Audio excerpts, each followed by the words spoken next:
Voilà, nous sommes le 4 avril 2024. Les élections européennes ont lieu le 9 juin. Et je souhaitais aujourd'hui réunir plusieurs personnalités qui sont sur la liste que nous présentons pour les élections européennes du 9 juin. Et notamment, je leur donnerai très rapidement la parole, mais notamment pour faire une annonce qui est importante, une des seules annonces d'ailleurs de cette campagne européenne Aton, qui est un accord de coalition entre le mouvement que j'ai l'honneur de présider, les Patriotes, et le mouvement présidé par Jean-Frédéric Poisson, qui est assis à côté de moi, qui préside via la Voix du Peuple un accord pour les élections européennes. Alors, c'est vrai que cet accord, il est naturel, on va en parler dans un instant. Il n'est pas nouveau, puisque nous avions réalisé un accord déjà entre les Patriotes et via la Voix du Peuple pour la liste Grand Est aux élections régionales en juin 2021. Liste que j'avais menée avec donc des représentants également de VIA sur cette liste, pour l'Alsace, la Lorraine, la Champagne-Ardenne. Et ça avait fonctionné, puisque nous avions réussi cet exploit de faire 7% dans les urnes, 1% dans les premiers sondages, 7%, seul chiffre qui compte, le jour des élections dans les urnes, ce qui est un chiffre considérable sur une population de plusieurs millions d'habitants, évidemment.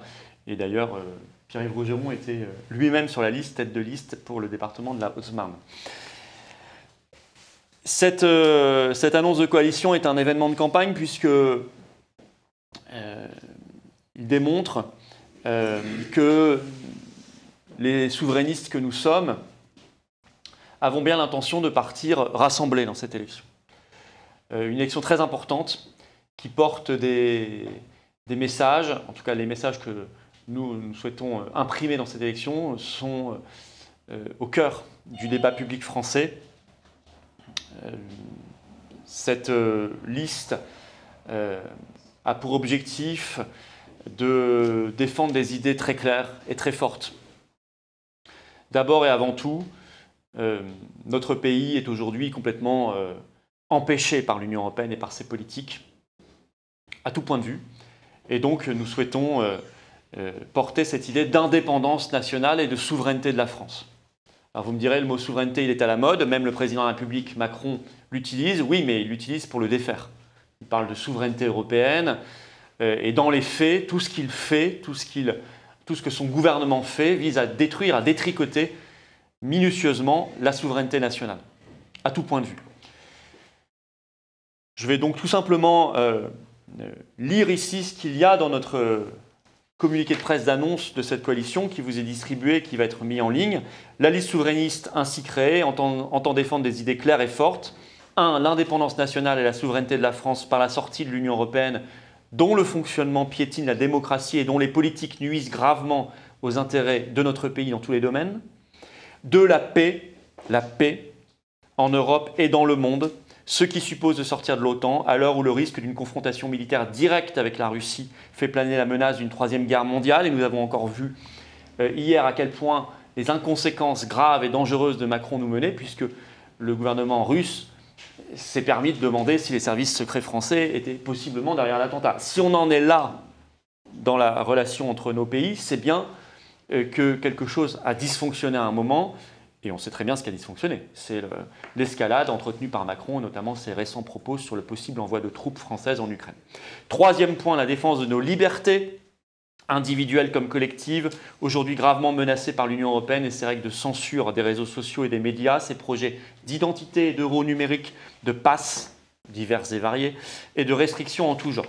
Quatrième point, la préservation de notre modèle social, attaqué frontalement par les autorités françaises et européennes, qui est un des piliers de notre tradition nationale et une condition de notre prospérité. Et là aussi, c'est au cœur de l'actualité avec toutes les annonces actuellement faites, notamment par Bruno Le Maire, sur la cure d'austérité à la grecque qu'ils veulent imposer aux Français. Alors sur cette liste, il y a le rassemblement, il y a cet accord de coalition que nous annonçons aujourd'hui avec Jean-Frédéric Poisson, à qui je donne la parole dans un instant. Il y a des personnalités souverainiste et résistante de rassemblement, Myriam Palomba, journaliste libre, courageuse, à qui je donnerai la parole aussi dans un instant. Pierre-Yves Rougeron, président fondateur du Cercle Aristote, le plus grand think tank souverainiste français, qui rayonne dans la pensée, dans le débat, par une maison d'édition également, à qui je donnerai aussi la parole. Je suis heureux aussi qu'à cette table, il y ait Marc Doyer, qui est sur la liste, qui est un homme de courage, vraiment, et je peux en témoigner, et qui cherche la vérité, la justice, bien évidemment. Voilà, il y a également la présence du général Blanchon, d'agriculteurs qui ont fait le blocus de Rungis sur cette liste. C'est vraiment une liste de rassemblement. Alors Jean-Frédéric Poisson, je te laisse, cher Jean-Frédéric, la parole. Merci beaucoup, mesdames et messieurs, chers colistiers, chers auditeurs. C'était très naturel que nous finissions par nous retrouver avec les personnes qui sont ici présentes, et principalement les patriotes, pour cette campagne européenne. Florian l'a rappelé il y a quelques instants, nous menons depuis 4 ans maintenant, depuis à peu près le début de la crise sanitaire, des combats communs sur différents fronts. Le premier d'entre eux était la contestation de la politique sanitaire, le deuxième d'entre eux était la défense de nos libertés, par tous les moyens, y compris juridiques, à notre disposition, puisque nous nous sommes retrouvés quelquefois devant le Conseil d'État pour contester les décisions prises par le gouvernement français. Maintenant, la thématique de la paix, Florian l'a rappelé, qui est un des éléments les plus essentiels, les plus marquants de la période dans laquelle nous vivons, et de manière plus générale, via la voix du peuple, anciennement le Parti chrétien-démocrate a toujours été un parti sceptique sur la construction européenne, pour ne pas dire que nous en avons refusé toutes les étapes. Je n'étais pas encore né politiquement, en tout cas, quand il a fallu voter contre le traité de Maastricht. Nous avions fait campagne contre le traité de Lisbonne en 2005. Nous avons voté contre les dispositions internationales, le protocole de Londres. Alors, je ne sais pas si ça parle à nos auditeurs. Le protocole de Londres, c'est le texte qui oblige les entreprises françaises à déposer en anglais leurs brevets devant l'Institut national de la propriété industrielle, et ainsi de suite. Donc nous sommes à notre place dans cette alliance souverainiste, constatant que dans les autres formations politiques, en réalité, on affiche un souverainisme de façade, et qui n'a pas de conséquences ni sur leur prise de position institutionnelle, ni sur leur vote. Et c'est d'ailleurs la même chose pour la défense des libertés ou pour la paix. Le deuxième élément qui nous a naturellement conduit à constituer cette alliance, cette coalition, c'est l'accélération des énormes difficultés que pose l'Union européenne à ses pays membres depuis quelques mois, et dont évidemment à la fois la guerre entre l'Ukraine et la Russie d'un côté, mais d'un autre côté aussi le rabotage et les restrictions de nos libertés collectives et individuelles fournissent des motifs supplémentaires de protestation et de résistance pour les formations politiques que nous sommes. Et je constate là encore que les autres formations politiques, sur l'accord avec l'Ukraine au Parlement par exemple, se sont abstenues, à Bruxelles comme à Paris. Il y avait, pas plus tard qu'avant-hier au Sénat, un débat sur le délit d'outrage sur Internet ou sur les réseaux sociaux, alors qu'il y a un mécanisme de censure qui ne dit pas son nom, parce qu'évidemment aucun Parlement n'est prêt à voter une loi de censure, mais à en voter le contenu, ça n'a pas posé de problème. Les formations politiques sur lesquelles nous pensions pouvoir compter, donc les oppositions des Républicains, celles du Rassemblement National, même celles de Reconquête, ont laissé passer ce texte. Nous ne s'y sont pas opposés, soit se sont abstenus, soit se sont absentés au moment du vote pour ils avaient piscine. ne pas avoir à prendre position. Donc nous sommes dans une espèce de théâtre d'ombre en réalité, et nous sommes la seule liste dans cette campagne européenne qui va clairement dire aux Français, si vous voulez défendre vos libertés, si vous voulez défendre et faire avancer la cause de la paix, qui est notre bien à tous, alors il n'y a pas d'autre liste pour laquelle voter que pour la nôtre. Les autres vous en parleront, mais ne mettront pas leurs actes au bout de leur discours, ni leur vote au bout de leur communiqué de presse. C'est une liste de la cohérence, une liste de la clarté, Florian l'a dit il y a quelques instants, une liste d'idées claires et fortes, et en plus d'idées claires et fortes, de cohérence entre les déclarations et les actes, les déclarations et les votes, les déclarations et les prises de position, d'une certaine manière, entre la parole et le courage. C'est cette cohérence-là que nous défendons. Nous savons que le besoin de la paix, nous savons que le besoin de liberté, nous savons que la préservation de notre modèle social font partie des choses que les Français attendent. Et donc, nous avons besoin de votre concours pour que notre message soit accessible et atteigne au fond le plus grand nombre possible de nos concitoyens. Et nous ne réussirons pas sans l'appui des concitoyens que vous êtes et qui sont comme nous attachés à ce qui est fondamental pour notre pays. nous nourrissons chez VIA La Voix du Peuple de grands espoirs pour cette campagne, avec la joie que procure le fait d'entrer dans une campagne électorale en défendant ce que nous croyons, en cohérence avec nos convictions, avec des gens qui partagent à quelques nuances près, mais les nuances ne sont pas le problème d'aujourd'hui. Les mêmes orientations, les mêmes volontés, les mêmes préoccupations. C'est une joie d'entrer dans une campagne comme celle-là, et avec des codiciers d'une telle qualité, je pense que la campagne sera belle. Et le résultat, évidemment, sera au bout. Merci Jean-Frédéric, joie partagée, évidemment, par tout le monde autour de cette table. Myriam Palomba, donc vous connaissez, journaliste, libre, et en même temps, qu'on a vu dans de nombreux combats pour la vérité, les libertés, la paix. Je te laisse la parole, ma chère Myriam.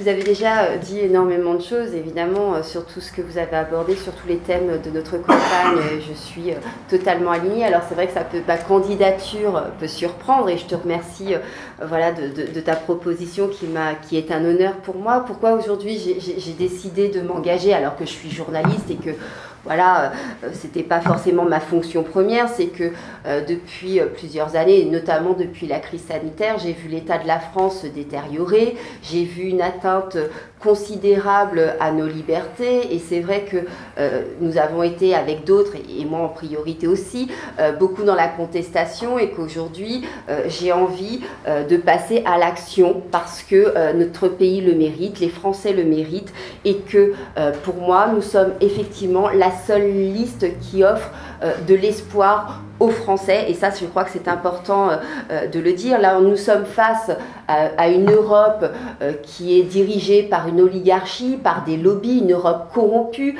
qui décide à notre place. La France n'est plus souveraine, on voit bien tout ce qui se passe, toutes les décisions qui sont prises, que ça soit pour les retraites, le chômage, pour les agriculteurs, et j'en passe, tout est dirigé par l'Europe, et aujourd'hui l'intérêt de la France a complètement disparu sous la Macronie, sans parler de toutes ces lois liberticides qui portent gravement atteinte à notre démocratie.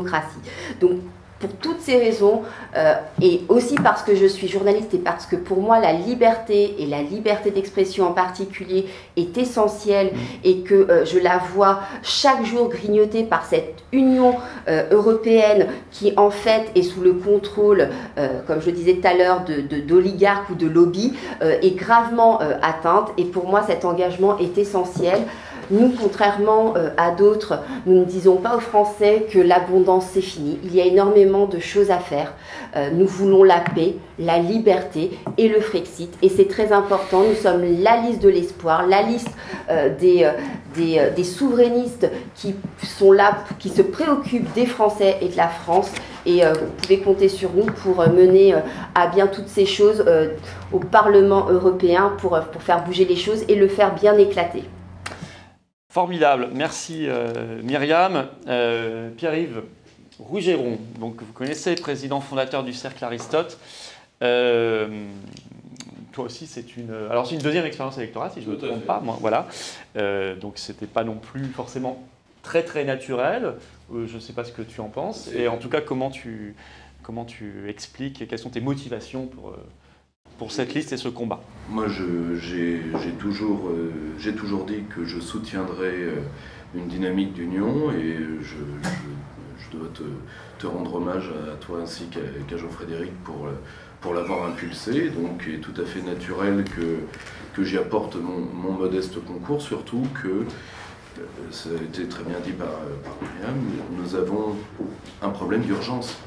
Nous avons un problème d'urgence parce que aujourd'hui, y compris les oppositions qu'on pensait les plus solides, qui multiplient d'ailleurs leurs allées et venues, tu l'as très bien dit, à la piscine au moment des votes, ce qui est très drôle, eh bien, se sont normés sur le discours du pouvoir, c'est-à-dire qu'il faut protéger l'Europe alors qu'il faut protéger les Français de l'Europe. Alors nous serons les seuls à vouloir le faire a priori, que maintenant tout le monde est d'accord que la France sera le mortier de l'Union européenne. C'est l'argent des Français qui part tous les jours, c'est les agriculteurs et les industriels français qui le payent tous les jours et qui disparaissent tous les jours, et bientôt ce sera le sang des soldats français qui, s'il le faut, servira de mortier à l'Union européenne, qui n'avance, comme elle le dit elle-même, que de crise en crise et de malheur en malheur, sachant que les malheurs, l'avancée c'est pour eux, les malheurs c'est pour vous. Donc Voilà, c'est ce qui explique que je suis aux côtés de mes camarades avec lesquels nous avons partagé déjà tant de combats, et en face de vieux adversaires, vu que la lutte contre l'Union européenne a été certainement la cause de mon engagement au service de la France il y a 20 ans. Merci Pierre-Yves. Marc Doyer, que vous connaissez, qui a aussi été dans de nombreuses mobilisations avec nous. Tu veux dire un petit mot, Marc? Oui. Moi, si je suis là aujourd'hui, c'est parce que, essentiellement, je suis très attaché à un certain nombre de valeurs humaines. Des valeurs humaines que d'abord j'ai retrouvées auprès de Florian, qui a été un des premiers à nous donner la parole alors que j'étais représentant d'une association qui s'appelle Verity France. Ça a été un des premiers aussi à se soucier de ce que nous vivions avec tout ce que l'on a connu pendant cette période affreuse du Covid. Et là, je me suis rendu compte en fait que les décisions n'étaient pas prises forcément par la France, mais que c'était pris par ailleurs, donc en l'occurrence de Bruxelles, et que ça avait des conséquences sur la vie des gens complètement incroyables. Je pense aux soignants suspendus, par exemple, c'est-à-dire que je me suis trouvé d'un seul coup dans un pays, la France, le pays que j'aime, qui a privé des femmes et des hommes de salaire pendant presque un peu plus de 2 ans. Et c'est une des raisons pour lesquelles je suis là aujourd'hui à vos côtés, parce que je souhaite remettre un petit peu d'humain au milieu de la politique.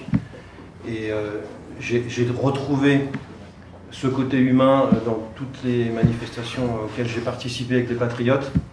J'ai aussi, contrairement à ce qu'on pourrait dire et penser, retrouvé une diversité de femmes et d'hommes complètement incroyable aussi, avec des gens tout simplement soucieux d'améliorer un petit peu leur quotidien.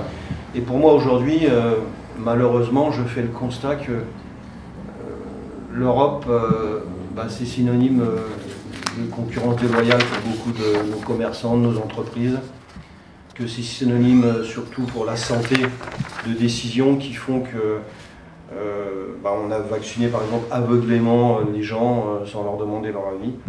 Donc c'est pour ça que je suis là aujourd'hui à vos côtés. Et je promets de mettre justement de l'humain, parce que je crois qu'aujourd'hui la politique et aucun des partis qui sont aujourd'hui en France justement représente l'humain. Voilà, il n'y a plus d'humain. On est dans une espèce de système où c'est l'argent qui dicte tout. Et le quotidien des gens que je souhaite moi représenter, c'est pas ça. Donc voilà, je suis heureux d'être à vos côtés pour, avec vous, être le garant de toutes ces valeurs humaines dont nous avons bien besoin. Merci beaucoup Marc. C'est effectivement absolument essentiel et c'est du vivant dans nos combats. C'est-à-dire l'humain, c'est effectivement quelque chose qui a complètement disparu de l'essentiel de la sphère politique aujourd'hui. Et tu as bien raison d'insister là-dessus. Voilà, on va ensuite passer à un cadre moins formel, puisqu'on sera en discussion, je pense, les uns avec les autres pour éclairer toutes vos questions, vos demandes. Simplement, la campagne, pour conclure, est active. Nous l'avons déjà commencé, mais elle va se traduire dans les semaines qui viennent par beaucoup de réunions publiques. On va aller à la rencontre des gens qui voudront nous poser des questions, on va y répondre. On sait qu'il y a du monde partout. Les réunions publiques affichent complet. Et ça, c'est quand même le signe qu'il y a une dynamique qui se met en place. Et on sait qu'on répond à une aspiration extrêmement forte de rassemblement. Et en particulier, les Français qui sont attachés à la souveraineté de la France, à nos libertés, qui voient les fausses oppositions et la catastrophe macroniste, nous supplient depuis des mois et des mois de faire le rassemblement. Écoutez, il y a une liste qui fait ce rassemblement, concrètement. Et il n'y en a pas d'autre. Et je suis heureux qu'on puisse répondre là aussi, je crois, à une aspiration extrêmement forte et très légitime de nos compatriotes. Merci à vous. Et puis, on va maintenant passer tranquillement aux discussions avec les uns et les autres.